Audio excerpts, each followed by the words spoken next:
A relação de paixão do homem pelos carros é tão antiga quanto a própria invenção do carro.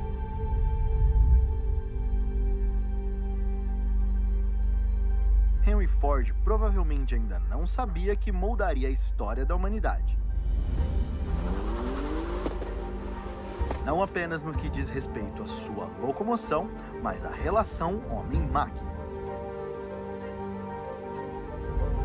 O Vida Automotiva nasceu para explorar essa relação, para contar as histórias que as pessoas vivem com seus carros. Histórias de quem dá personalidade para que a maioria das pessoas vê apenas um meio de transporte. Não é só um programa sobre carros, é uma dedicatória para quem, como nós, leva uma vida automotiva.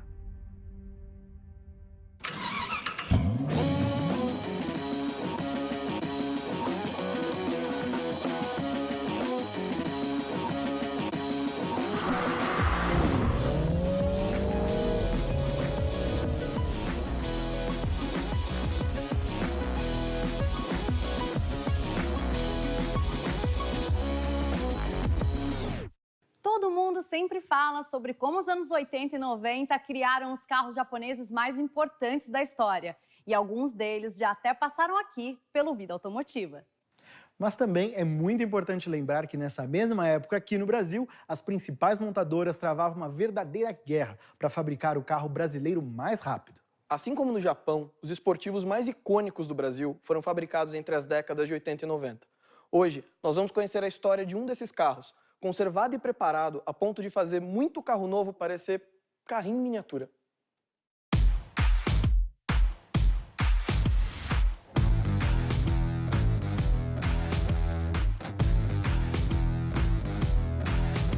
Meu nome é Caroline Furatori Ganho, eu tenho 32 anos, eu sou desenhista industrial e eu dirijo um Gol GTS 89 Turbo.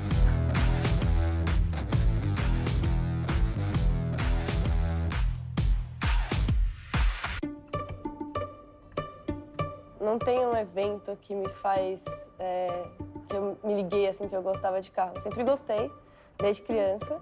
Quando eu era criança, assim, eu assistia muita corrida com meu pai na TV, então eu passava, tipo, todos os domingos, o programa de domingo era assistir corrida. A gente ficava até tarde na televisão assistindo programa de carro. Sempre foi muito assim, desde criança. E na escola também, eu sempre andava mais com os meninos, porque os assuntos eram mais parecidos com os meus.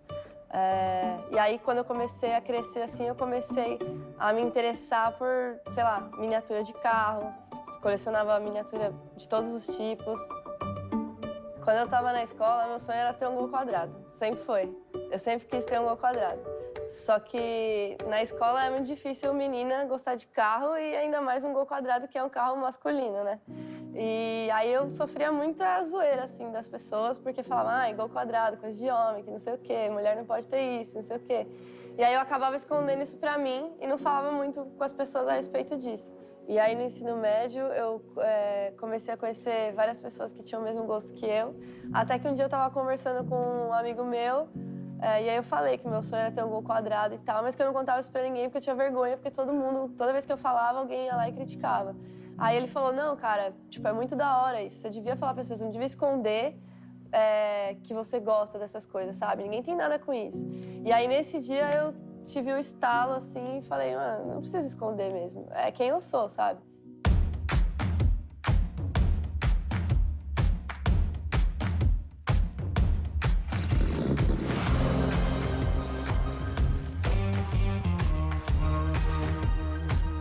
Aí depois disso eu comecei a trabalhar para poder comprar o carro e, obviamente, eu queria entrar na faculdade para trabalhar com carro. Só que para entrar na faculdade eu precisava trabalhar para pagar a faculdade.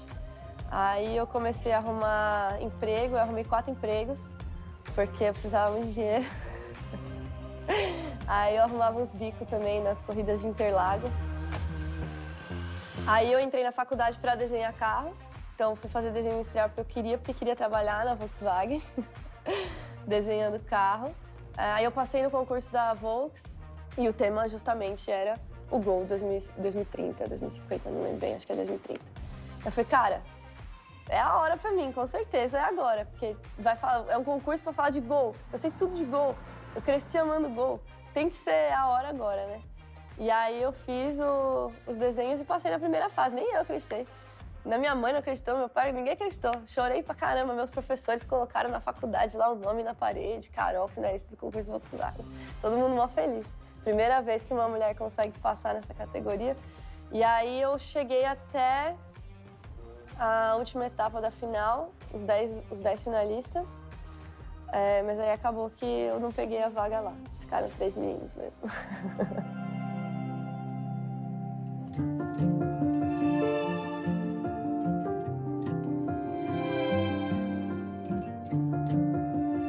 Aí eu conheci um amigo meu mecânico, que me ajudou a ir atrás, né, dos carros. E assim, eu fiquei uns 2 anos, sem brincadeira, uns 2 anos e meio, assim, procurando carro, em todo lugar, fora do estado. E todos os carros que eu ia visitar, assim, eu ficava super animada, as prefeitas falavam, cara, é esse o GTS, é esse, vai ser esse, com certeza. E todo carro que a gente ia visitar, ele condenava.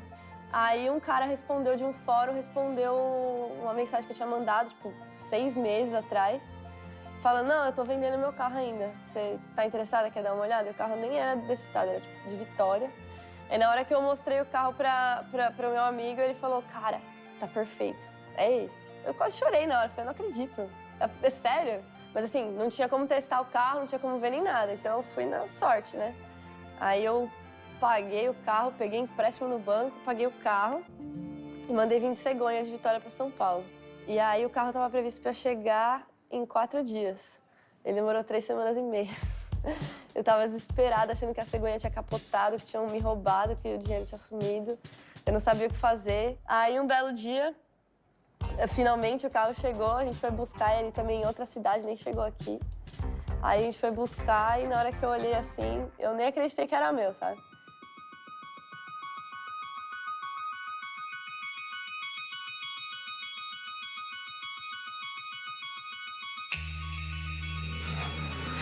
Algumas pessoas mais nostálgicas, como o Guilherme, ao ver o Gol GTS da Carol, diriam que não se fazem mais carros como antigamente. E não fazem mesmo. Por exemplo, o farol do GTS da Carol é de vidro, não fica queimado e manchado com o tempo. Mas como nem todo mundo tem um clássico na garagem, a gente foi descobrir o que você precisa fazer para restaurar o farol do seu carro e evitar que ele fique com aquela aparência de carro velho.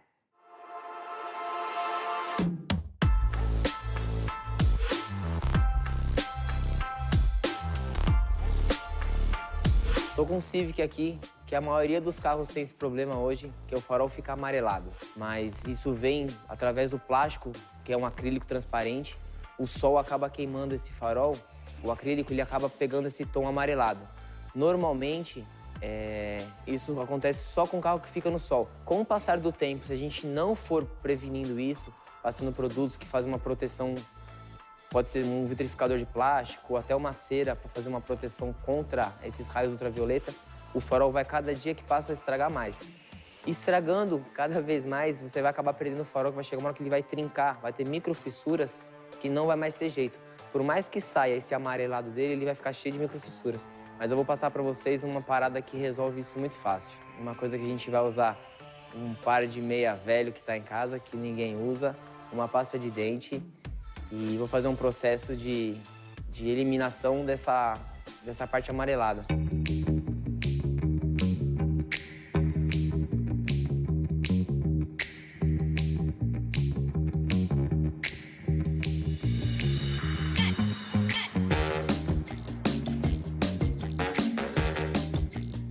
Passou a meia, a gente vai lixando praticamente o farol com a pasta, que ela tem a sua abrasividade. Depois a gente vem com uma outra meia mais limpa, um pano, uma flanela, um microfibra, para dar o brilho nela.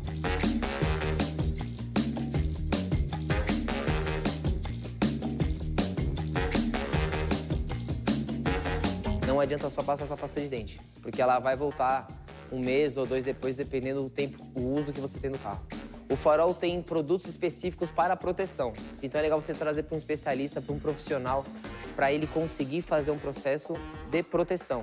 Com vitrificador, com uma cera específica, com um coat, com alguma coisa que trave essa ação do raio ultravioleta. Com certeza você vai ter mais tempo de vida útil do seu farol.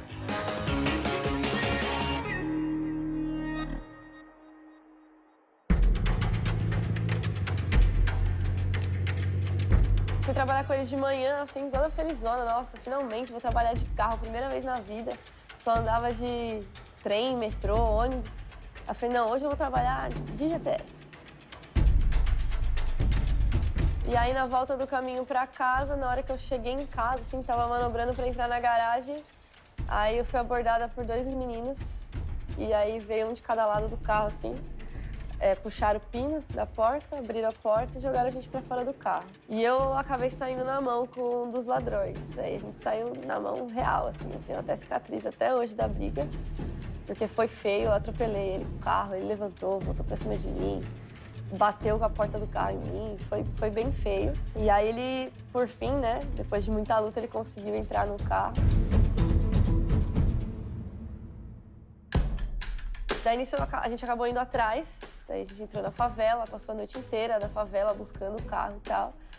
E aí eu fui acho que em 3 ou 4 delegacias para abrir o BO, porque a polícia falou que só pode ir atrás do carro se você tiver um BO aberto. Mas nessa época eu participava muito de clube de carro assim na internet. Aí nisso eles fizeram um post na rede social falando que o veículo tinha sido roubado e que contava com a ajuda de todo mundo.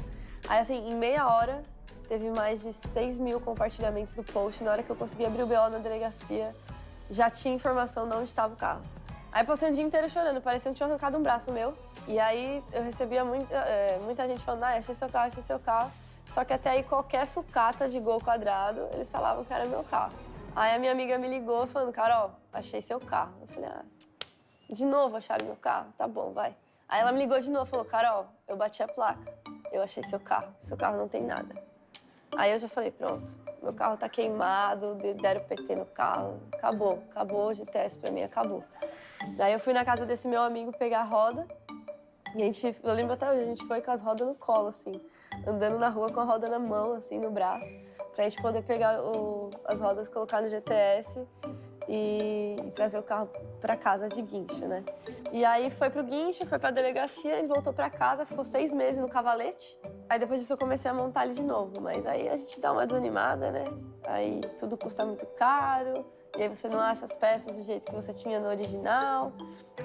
Aí ele acabou ficando parado, acho que uns 2 anos, mais ou menos. 6 meses no cavalete, mais 1 ano e meio parado.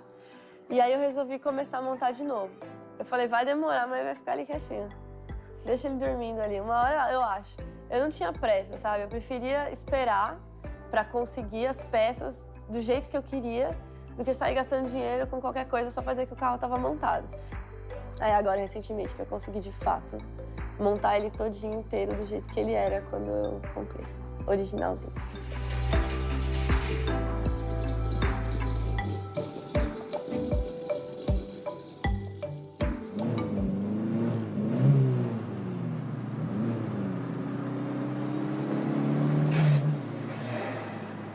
Por que o GTS? Porque eu queria que ele fosse diferente, sabe?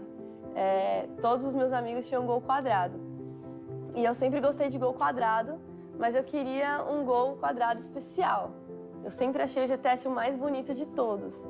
Aí tá o meu lado feminino envolvido. Porque eu sempre achei ele o mais bonito de todos por causa dos acessórios, que era completo. Eu acho ele muito elegante, sabe? Passando na rua eu acho elegante. Acho classudo, estiloso. Então eu sempre quis o GTS por causa disso. Porque primeiro que ele é elegante, mas ele é esportivo ao mesmo tempo. Então eu sempre gostei mais por causa disso. Se destaca.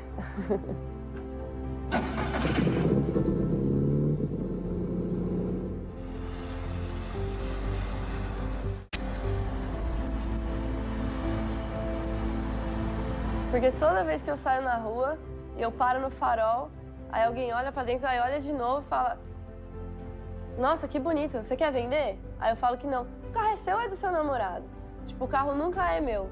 Uma mulher não pode dirigir um Gol quadrado. Então, a mesma coisa que eu passava lá na escola, que mulher não gosta desse tipo de carro, hoje em dia é a mesma coisa, sabe? Não tem nenhum lugar que eu vá que não me perguntem se o carro é de fato meu. Não tenho muitos planos ainda, não. Eu acabei de conseguir montar ele de novo agora, então, por enquanto, tá bom do jeito que tá. Mas pretendo mexer na suspensão, porque essa já é meio antiga, quero colocar uma suspensão melhor, mudar a embreagem também, talvez freio. pra mim ele tem muita história por causa disso. Porque desde o dia que eu achei até hoje, assim, eu não tenho do que reclamar. Meus amigos, minha família, todo mundo sempre me ajudou muito. Meus amigos, minha família e meu preparador, que não desiste de mim. Mas me ajudaram a achar o carro, me ensinaram a dirigir o carro, porque eu não sabia dirigir esse carro. Foram comigo na pior situação, tipo, não é qualquer um, sabe, que entra na favela com um carro desses para buscar outro carro desses. Então, assim, eu não tenho o que falar. Toda vez que eu olho o GTS, ele me lembra de todas essas pessoas que se envolveram na história inteira, sabe? E acho que isso é o mais legal de tudo.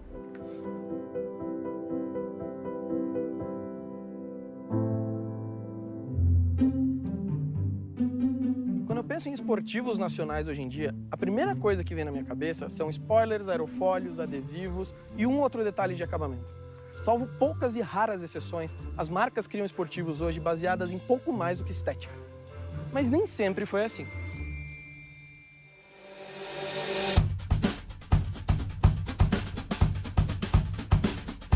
Mas houve uma época em que os carros brasileiros travavam uma verdadeira batalha pelo posto de esportivo nacional mais rápido do país. No final dos anos 80 e início dos 90, a maioria das montadoras do país brigavam pela atenção de quem estava disposto a gastar mais para levar um esportivo para casa. E, bem, quando marcas brigam para fazer carros mais rápidos e mais divertidos de dirigir, nós é que saímos ganhando. O Gol GTS é um dos exemplos claros dessa época. Lançado em 1987 como um substituto do Gol GT, ele tinha todos os adereços de um esportivo da época. As rodas diferenciadas das outras versões do Gol, que foram apelidadas de pingo d'água, o aerofólio na traseira, molduras laterais, farol de milha. Por dentro, os bancos Recaro e a clássica bola de golfe como manopla de câmbio. Hoje, algumas montadoras iam parar por aí, aumentar o preço do carro em uns 20% e te vender como um esportivo. É como se alguém vestisse o tênis do Usain Bolt e achasse que pode sair por aí batendo recorde de velocidade. Mas nós estamos falando dos anos 90. E naquela época, algumas coisas mais interessantes aconteceram.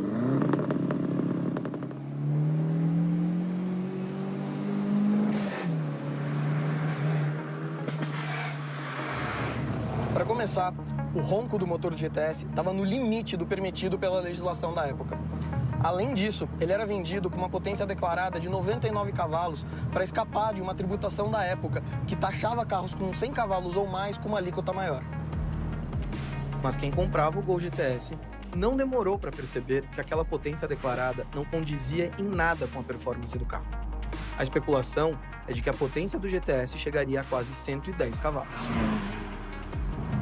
Muito bom, Volkswagen! Além disso, nos anos 90, carburadores eram muito mais fáceis de preparar do que injeções eletrônicas. E o GTS se tornou um dos carros favoritos dos preparadores. E por falar em carburadores, a Carol jamais ia deixar um verdadeiro esportivo ficar para trás em termos de desempenho, mesmo com a idade batendo a porta. Ela fez questão de manter o carro dela como o esportivo raiz que ele era nos anos 90. Então, por aqui, nada de injeção eletrônica. Mas isso não impediu ela de criar um monstro. Tanto que, bom, o nome do carro é Monstro.